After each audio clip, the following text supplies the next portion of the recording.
ನಮಸ್ತೆ ವೀಕ್ಷಕರೇ, ನಿತ್ಯ ಧ್ವನಿಯ ಮತ್ತೊಂದು ವಿಶೇಷವಾದಂತಹ ವಿಡಿಯೋಗೆ ಸ್ವಾಗತ, ಸುಸ್ವಾಗತ.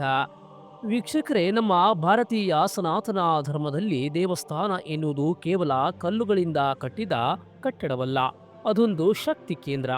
ನಾವು ದೇವಸ್ಥಾನಕ್ಕೆ ಪ್ರದಕ್ಷಿಣೆ ಹಾಕುವಾಗ ಅನೇಕ ಭಕ್ತರು ತಿಳುವಳಿಕೆಯ ಕೊರತೆಯಿಂದ ಗರ್ಭಗುಡಿಯ ಹಿಂಭಾಗಕ್ಕೆ ಹೋಗಿ ತಲೆಯನ್ನ ಮುಟ್ಟಿಸಿ ನಮಸ್ಕರಿಸುವುದನ್ನ ನಾವು ನೋಡುತ್ತೇವೆ. ಕೆಲವರು ಅಲ್ಲಿಯೇ ದೇವರಿದ್ದಾನೆ ಅಂದುಕೊಂಡು ಗೋಡೆಗೆ ಮುತ್ತಿಡುತ್ತಾರೆ. ಆದರೆ ನಮ್ಮ ಹಿರಿಯರು, ತಾಂತ್ರಿಕರು ಮತ್ತು ವೇದ ಪಂಡಿತರು ಇದನ್ನ ಕಟುವಾಗಿ ನಿಷೇಧಿಸುತ್ತಾರೆ. ದೇವರ ಬೆನ್ನಿಗೆ ಬೀಳಬೇಡಿ, ಅದು ಅಮಂಗಳ ಎಂದು ಎಚ್ಚರಿಸುತ್ತಾರೆ. ಆದರೂ ಕೂಡ ನಾವು ಅವರ ಮಾತನ್ನ ಕೇಳದೆ, ಅದ್ಯಾವುದನ್ನು ಕೂಡ ಲೆಕ್ಕಿಸದೆ ನಾವು ಮತ್ತೆ ಮತ್ತೆ ಅದೇ ತಪ್ಪನ್ನ ಮಾಡುತ್ತೇವೆ. ಹಾಗಾದರೆ ದೇವರ ಬೆನ್ನಿಗೆ ನಮಸ್ಕಾರ ಮಾಡಬಾರದು ಏಕೆ? ಹಾಗಾದರೆ ಅಲ್ಲಿ ದೇವರು ಇಲ್ವಾ? ಹಾಗಾದರೆ ಶತಮಾನಗಳಿಂದ ನಡೆದು ಬಂದಿರುವಂತಹ ಈ ನಿಷೇಧದ ಹಿಂದೆ ಇರುವ ಬಲವಾದ ವೈಜ್ಞಾನಿಕ ಸತ್ಯ ಮತ್ತು ಪೌರಾಣಿಕ ರಹಸ್ಯಗಳಾದರೂ ಏನು ಅನ್ನೋದನ್ನ ಇವತ್ತಿನ ಈ ವಿಡಿಯೋದಲ್ಲಿ ನೋಡೋಣ. ನಿತ್ಯಧ್ವನಿಯ ಮಾಹಿತಿಗಳು ಹಾಗೂ ವಿಡಿಯೋಗಳು ನಿಮಗೆ ಇಷ್ಟವಾದರೆ ದಯವಿಟ್ಟು ಲೈಕ್ ಮಾಡಿ, ಕಮೆಂಟ್ ಮಾಡಿ. ಹಾಗೆ ಇದುವರೆಗೆ ನೀವು ನಮ್ಮ ಚಾನಲ್ ಸಬ್ಸ್ಕ್ರೈಬ್ ಮಾಡಿಕೊಳ್ಳದೇ ಇದ್ದರೆ ಈ ಕೂಡಲೇ ಸಬ್ಸ್ಕ್ರೈಬ್ ಮಾಡಿಕೊಳ್ಳಿ, ಹಾಗೆ ಸಪೋರ್ಟ್ ಮಾಡಿ. ವೀಕ್ಷಕರೇ, ನಮ್ಮ ಪುರಾಣಗಳಲ್ಲಿ ಮತ್ತು ಧರ್ಮಶಾಸ್ತ್ರಗಳಲ್ಲಿ ಒಂದು ಪ್ರಬಲವಾದ ಉಲ್ಲೇಖವಿದೆ. ದೇವ ಶಿಲ್ಪಿಗಳು ವಿಗ್ರಹಗಳನ್ನ ಕೆತ್ತಿ ಪ್ರಾಣ ಪ್ರತಿಷ್ಠಾಪನೆ ಮಾಡುವಾಗ ಒಂದು ಸಂದರ್ಭ ಬರುತ್ತದೆ. ಜಗತ್ತಿನ ಒಳಿತಿಗಾಗಿ ಧರ್ಮವು ದೇವರ ಹೃದಯ ಮತ್ತು ಮುಂಭಾಗದಲ್ಲಿ ಆಶ್ರಯ ಪಡೆದರೆ ಆಗ ನಿರಾಸೆಗೊಂಡ ಅಧರ್ಮ ದೇವರಲ್ಲಿ ಮೊರೆ ಇಡುತ್ತದೆ. ನನಗೂ ಉಳಿಯಲು ಜಾಗ ಕೊಡು ಎಂದು ಕೇಳಿದಾಗ ದೇವರು ಅಧರ್ಮಕ್ಕೆ ನೀಡಿದ ಸ್ಥಾನವೇ ಬೆನ್ನ ಹಿಂದಿನ ಭಾಗ ಎಂದು ಹೇಳಲಾಗುತ್ತದೆ. ಯಾವಾಗ ಭಕ್ತನು ಗರ್ಭಗುಡಿಯ ಹಿಂಭಾಗಕ್ಕೆ ಹೋಗಿ ತಲೆ ಇಟ್ಟು ನಮಸ್ಕರಿಸುತ್ತಾನೋ ಆತನು ದೇವರಿಗೆ ನಮಸ್ಕರಿಸುತ್ತಿಲ್ಲ, ಬದಲಾಗಿ ಅಲ್ಲಿ ಅಡಗಿರುವ ಅಧರ್ಮಕ್ಕೆ ತಲೆ ಬಾಗುತ್ತಿದ್ದಾನೆ ಎಂದರ್ಥ.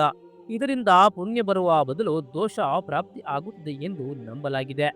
ಗರ್ಭಗುಡಿಯನ್ನ ವೈಜ್ಞಾನಿಕವಾಗಿ ಒಂದು ರೆಸೋನೆನ್ಸ್ ಚೇಂಬರ್, ಅಂದರೆ ಶಬ್ದ ಮತ್ತು ಶಕ್ತಿಯನ್ನ ಕೇಂದ್ರೀಕರಿಸುವ ಕೋಣೆ ಎಂದು ಕರೆಯಬಹುದು. ವೀಕ್ಷಕರೇ, ವಿಗ್ರಹಕ್ಕೆ ಪ್ರಾಣ ಪ್ರತಿಷ್ಠಾಪನೆ ಮಾಡುವಾಗ ತಳದಲ್ಲಿ ಯಂತ್ರಗಳನ್ನ ಇಟ್ಟು ಮಂತ್ರಗಳ ಮೂಲಕ ಶಕ್ತಿಯನ್ನ ಆಹ್ವಾನೆ ಮಾಡಲಾಗಿರುತ್ತದೆ. ಈ ಕಾಸ್ಮಿಕ್ ಶಕ್ತಿಯು ವಿಗ್ರಹದ ಮೂಲಕ ಹಾದು ಕೇವಲ ಮುಂಭಾಗದ ದ್ವಾರದ ಮೂಲಕ ಹೊರಬರುತ್ತದೆ.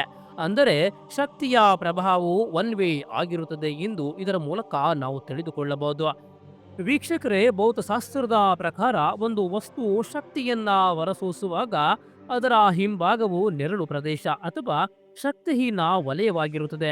ಗರ್ಭಗುಡಿಯ ಹಿಂಭಾಗದಲ್ಲಿ ಯಾವುದೇ ಧನಾತ್ಮಕ ಶಕ್ತಿ ಇರುವುದಿಲ್ಲ, ಅಲ್ಲಿ ಇರುವಂತದ್ದು ಖಾಲಿ ಜಾಗ ಅಷ್ಟೇ. ಹಾಗಾಗಿ ಅಲ್ಲಿ ನಮಸ್ಕರಿಸುವುದು ಚೈತನ್ಯವಿಲ್ಲದ ಜಡ ವಸ್ತುವಿಗೆ ನಮಸ್ಕರಿಸದಂತೆ, ಇದು ವ್ಯರ್ಥ ಪ್ರಯತ್ನ ಎಂದು ಹಿರಿಯರು ಹಾಗೂ ಶಾಸ್ತ್ರಗಳಲ್ಲಿ ಉಲ್ಲೇಖಿಸಲಾಗಿದೆ. ಇನ್ನು ಆಗಮ ಶಾಸ್ತ್ರ ಮತ್ತು ಚಕ್ರಗಳ ರಹಸ್ಯಗಳನ್ನ ನಾವು ನೋಡೋದಾದ್ರೆ, ಆಗಮ ಶಾಸ್ತ್ರಗಳ ಪ್ರಕಾರ ದೇವಸ್ಥಾನವು ಮನುಷ್ಯನ ದೇಹವನ್ನ ಹೋಲುತ್ತದೆ. ದೇವೋ ದೇವಾಲಯ ಪ್ರೋಕ್ತೋ ಅಂತ ಹೇಳಲಾಗುತ್ತದೆ. ವೀಕ್ಷಕರೇ, ಗರ್ಭಗುಡಿಯಲ್ಲಿರುವಂತಹ ವಿಗ್ರಹವು ಜೀವ. ದೇವರ ಆಶೀರ್ವಾದವು ಆತನ ದೃಷ್ಟಿಯ ಮೂಲಕ ಭಕ್ತರಿಗೆ ಸಿಗುತ್ತದೆ. ನಾವು ಯೋಗದಲ್ಲಿ ಹೇಗೆ ಬೆನ್ನು ಉರಿಯ ಮೂಲಕ ಕುಂಡಲಿನಿಯ ಶಕ್ತಿಯನ್ನ ಮೇಲ್ಮುಖವಾಗಿ ಹರಿಸುತ್ತೇವೋ ಹಾಗೆಯೇ ವಿಗ್ರಹದ ಶಕ್ತಿಯು ಮುಂಭಾಗಕ್ಕೆ ಚಲಿಸುತ್ತದೆ.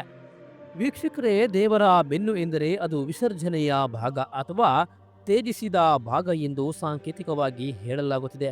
ನಾವು ಶ್ರೇಷ್ಠವಾದದ್ದನ್ನ ಪಡೆಯಲು ಮುಖದ ಕಡೆಗೆ ಹೋಗಬೇಕೇ ವಿನಃ ತ್ಯಜಿಸಿದ ಭಾಗಕ್ಕಲ್ಲ. ವೀಕ್ಷಕರೇ, ಹಾಗೆ ಆಧ್ಯಾತ್ಮಿಕವಾಗಿ ದರ್ಶನ ಎಂದರೆ ಕೇವಲ ನೋಡುವುದಲ್ಲ, ಅದು ಕಾಣುವುದು. ಭಕ್ತಿ ಮತ್ತು ಭಗವಂತನ ನಡುವೆ ಕಣ್ಣಿನ ಸಂಪರ್ಕ ಏರ್ಪಟ್ಟಾಗ ಮಾತ್ರ ಶಕ್ತಿ ವರ್ಗಾವಣೆ ಆಗುತ್ತದೆ. ನೀವು ದೇವರ ಬೆನ್ನಿಗೆ ನಮಸ್ಕರಿಸಿದಾಗ ನೀವು ದೇವರಿಗೆ ಬೆನ್ನು ಹಾಕಿದಂತೆ ಅಥವಾ ದೇವರಿಗೆ ವಿಮುಖರಾದಂತೆ ಕಾಣುತ್ತದೆ.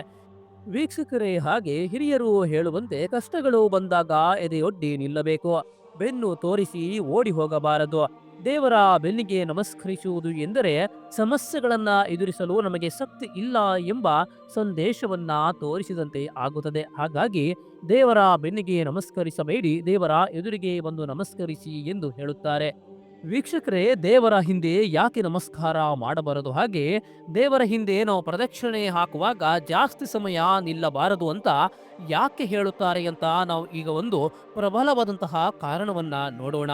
ಹೌದು ವೀಕ್ಷಕರೇ, ಕೆಲವು ಉಗ್ರ ದೇವತೆಗಳಾದ ಕಾಳಿ, ನರಸಿಂಹ ಅಥವಾ ಇನ್ನು ಅನೇಕ ದೇವತೆಗಳ ಸಾನ್ನಿಧ್ಯದಲ್ಲಿ, ಆ ಸಾನ್ನಿಧ್ಯದ ಹಿಂಭಾಗದಲ್ಲಿ ಜಗತ್ತಿಗೆ ಮಾರಕವಾಗಿರುವಂತಹ ದುಷ್ಟ ಶಕ್ತಿಗಳನ್ನ ತಮ್ಮ ಹಿಡಿತದಲ್ಲಿ ಆ ದೇವತೆಗಳು ಹಿಡಿದಿಟ್ಟುಕೊಂಡಿರುತ್ತದೆ. ಹಾಗೆ ಆ ದುಷ್ಟ ಶಕ್ತಿಗಳನ್ನ ಹಿಡಿದಿಟ್ಟುಕೊಂಡಂತಹ ಜಾಗವೇ ದೇವರ ಹಿಂಭಾಗ ಅಂತ ಹೇಳಲಾಗುತ್ತದೆ. ಅಂದರೆ ದೇವಸ್ಥಾನದ ಗರ್ಭಗುಡಿಯ ಹಿಂಭಾಗದಲ್ಲಿಯೇ ದೇವತೆಗಳು ಆ ದುಷ್ಟ ಶಕ್ತಿಗಳನ್ನ ಹಿಡಿದಿಟ್ಟುಕೊಳ್ಳುತ್ತದೆ ಅಂತ ಶಾಸ್ತ್ರಗಳಲ್ಲಿ ಹಾಗೂ ಹಿರಿಯರು ಹೇಳುವಂತಹ ಮಾತುಗಳು. ವೀಕ್ಷಕರೇ, ಹಾಗಾಗಿ ದೇವಸ್ಥಾನದಲ್ಲಿ ದೇವರ ಗರ್ಭಗುಡಿಗೆ ಪ್ರದಕ್ಷಿಣೆ ಹಾಕುವಾಗ ದೇವರ ಹಿಂಭಾಗದಲ್ಲಿ ಜಾಸ್ತಿ ಸಮಯ ನಿಲ್ಲಬಾರದು. ಹಾಗೆ ದೇವರ ಹಿಂಭಾಗದಲ್ಲಿ ನಮಸ್ಕಾರ ಮಾಡಬಾರದು ಅಂತ ಹೇಳುತ್ತಾರೆ. ಇದರಿಂದ ನಾವು ದುಷ್ಟಶಕ್ತಿಗಳಿಗೆ ನಮಸ್ಕಾರ ಮಾಡಿದಂತೆ ಆಗುತ್ತದೆ. ಹಾಗೆ ನಾವು ಅಲ್ಲಿ ಸ್ವಲ್ಪ ಸಮಯ ನಿಲ್ಲುವುದರಿಂದ ಮನುಷ್ಯನ ಮನಸ್ಸಿನ ಮೇಲೆ ನಕಾರಾತ್ಮಕ ಪರಿಣಾಮ ಬೀರಬಹುದು, ಮಾನಸಿಕ ಅಶಾಂತಿ ಉಂಟಾಗಬಹುದು ಅಂತ ಶಾಸ್ತ್ರಕಾರರು ಹೇಳುತ್ತಾರೆ. ವೀಕ್ಷಕರೇ, ದೇವಸ್ಥಾನಕ್ಕೆ ಹೋಗುವುದು ಪುಣ್ಯಕ್ಕಾಗಿಯೇ ಹೊರತು ಅಜ್ಞಾನದಿಂದ ದೋಷವನ್ನ ಮೈ ಮೇಲೆ ಎಳೆದುಕೊಳ್ಳುವುದಕ್ಕೆ ಅಲ್ಲ. ವೇದಗಳು ಹೇಳುವಂತೆ ದೈವಂ ಸಮ್ಮುಖೇ ಪಶ್ಯಂತೆ, ಅಂದರೆ ಸದಾ ದೇವರನ್ನ ಎದುರಿನಿಂದ ನೋಡಬೇಕು ಅಂತ ಹೇಳುತ್ತದೆ. ಆದುದರಿಂದ ಇನ್ನು ಮುಂದೆ ಪ್ರದಕ್ಷಿಣೆ ಹಾಕುವಾಗ ಗರ್ಭಗುಡಿಯ ಹಿಂಭಾಗಕ್ಕೆ ಹೋದಾಗ ಅಲ್ಲಿ ನಮಸ್ಕಾರ ಮಾಡುವಂಥದ್ದು, ನಿಲ್ಲುವಂಥದ್ದು ಮಾಡುವುದು ಬೇಡ. ಕೈಯನ್ನ ಮುಗಿಯುತ್ತಾ ದೇವರಿಗೆ ತಲೆಯನ್ನ ಬಾಗುತ್ತಾ ಮನಸ್ಸಿನಲ್ಲಿಯೇ ದೇವರನ್ನ ಸ್ಮರಿಸುತ್ತಾ ಮುಂದೆ ಸಾಗಿ ದೀಪದ ಬೆಳಕಿನಲ್ಲಿ ಕಂಗೊಳಿಸುವ ದೇವರ ದಿವ್ಯ ಮುಖ ದರ್ಶನವನ್ನ ಮಾಡಿ ಅಲ್ಲಿಯೇ ನಿಜವಾದ ಶಕ್ತಿ ಮತ್ತು ಶಾಂತಿ ಅಡಗಿರುತ್ತದೆ. ವೀಕ್ಷಕರೇ, ಈ ಒಂದು ಮಾಹಿತಿ ನಿಮಗೆ ಇಷ್ಟವಾದರೆ ದಯವಿಟ್ಟು ಈ ವಿಡಿಯೋವನ್ನ ಲೈಕ್ ಮಾಡಿ, ಕಮೆಂಟ್ ಮಾಡಿ. ಹಾಗೆ ಇದುವರೆಗೆ ನೀವು ನಮ್ಮ ನಿತ್ಯಧ್ವನಿ ಯೂಟ್ಯೂಬ್ ಚಾನಲ್ ಸಬ್ಸ್ಕ್ರೈಬ್ ಮಾಡಿಕೊಳ್ಳದೇ ಇದ್ದರೆ ಈ ಕೂಡಲೇ ಸಬ್ಸ್ಕ್ರೈಬ್ ಮಾಡಿಕೊಳ್ಳಿ, ಹಾಗೆ ಸಪೋರ್ಟ್ ಮಾಡಿ. ಧನ್ಯವಾದಗಳು. ಜೈ ಶ್ರೀರಾಮ್.